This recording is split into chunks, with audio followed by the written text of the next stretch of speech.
yang KPK lakukan dalam proses penyidikan dugaan korupsi di Kementerian Pertanian, tentu kan setelah melakukan penggeledahan kemarin ditemukan banyak bukti-bukti baik itu uang cash gitu ya, rupiah maupun mata uang asing di mana rumah dinas menteri yang teman-teman juga sudah sebagian mengetahui jumlahnya lumayan besar ya, kurang lebih 30 miliar itu, termasuk juga dugaan senjata api yang sudah diserahkan pada Direktorat Intelkam di Polda Metro Jaya.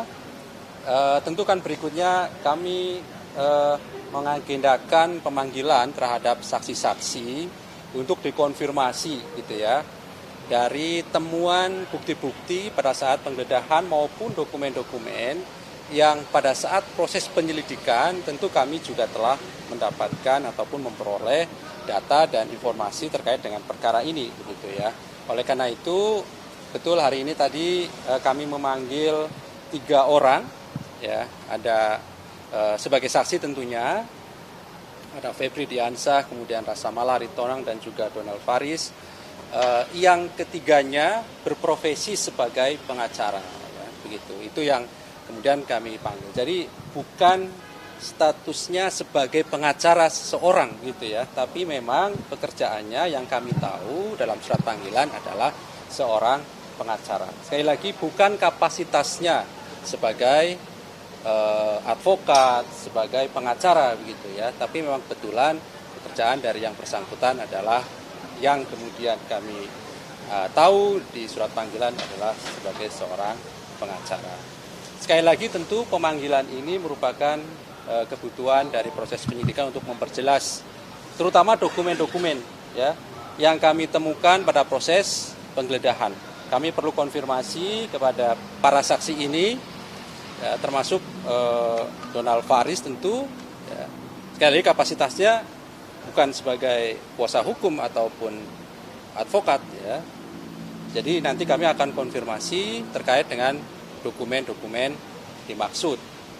Dokumen-dokumen ini ditemukan pada saat penggeledahan baik itu di rumah dinas Menteri Pertanian maupun penggeledahan di tempat lain, ya, termasuk diperoleh dokumen-dokumen tersebut ada di rumah pihak lain yang sudah ditetapkan juga sebagai tersangka oleh KPK. Gitu. Jadi nanti kami pasti akan update perkembangan dari pemeriksaan para saksi ini tentunya seperti biasa dalam perkara-perkara yang lain.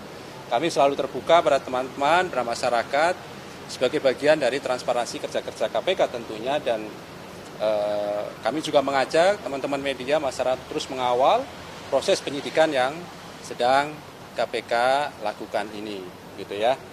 Oke? Sandra? Yang katanya tidak ada surat panggilan tidak sampai, Pak. Oke, baik. Jadi setiap KPK mengagendakan pemanggilan terhadap saksi pasti diawali dengan surat panggilan. Itu harus, karena memang kami patuh pada hukum acara pidananya atau aturan-aturan dalam penanganan sebuah perkara.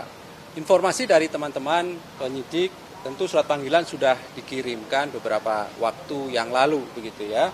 Termasuk yang terakhir kami sih memperoleh informasi dari teman-teman penyidik sudah sampai.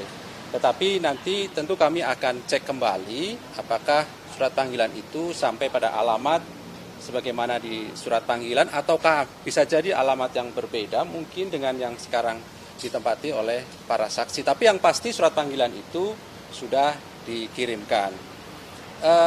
Lepas dari itu kehadiran 2 orang saksi hari ini ya saya kira sudah mengkonfirmasi yang bersangkutan memang betul dipanggil oleh KPK sehingga saat ini masih dilakukan proses pemeriksaan oleh